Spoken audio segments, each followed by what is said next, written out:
Was wir hier haben, das ist ein Strohfiedel oder wie Strauss nennt, ein Stroh- und Holzinstrument.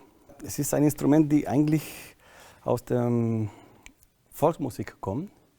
Strohfiedel, warum Fiedel? Weiß ich, dass viele Instrumente, die in die Richtung melodisch waren, haben wir ein bisschen Richtung Fiedel genannt. Also wie eine Geige, also wie eine Melodie, eine kleine Melodie, eine höhere Melodie gibt.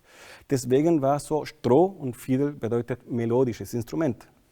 Teilweise ist es in der Familie von Xylophon.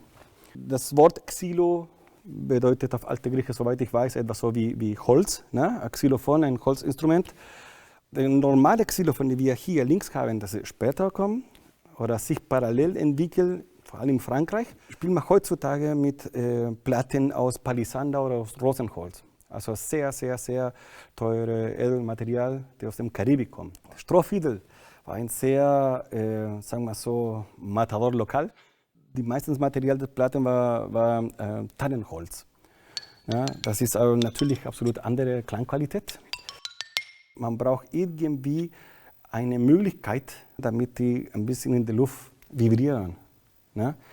Wenn du eine Platte direkt auf einem Boden legst, vibriert nicht und klingt nicht.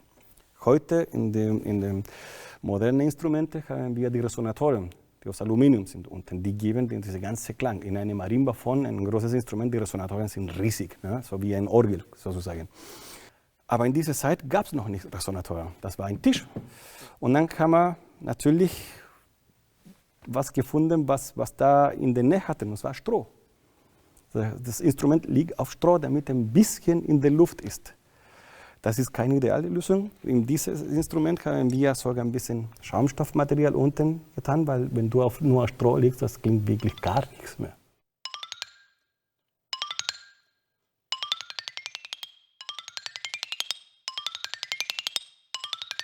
Salomon's Tanz ist eine Probespielstelle bei uns. Zum Beispiel C-Dur-Tonleiter.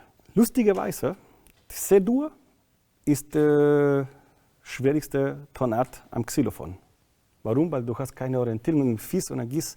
Du gehst geradeaus unten in die Horizontal. Von links nach rechts. Ne? Das ist eine C-Dur-Tonleiter.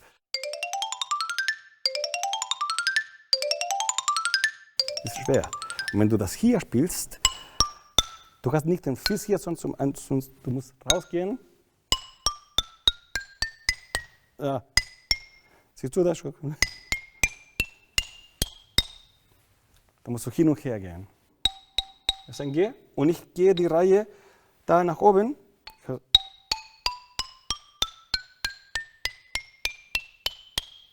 Habe ich einen G-Dur-Tonleiter mit Fis.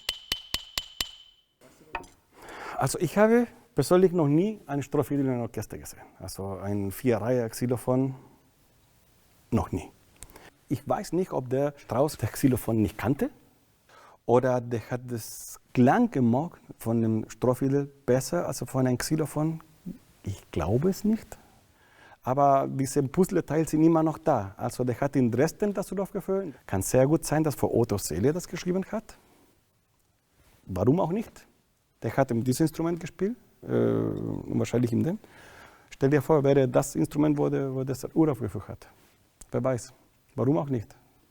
Gib mir eine Stunde mit Strauss. Das wäre ein Traum. Ich hatte eine Reihe von Fragen für ihn.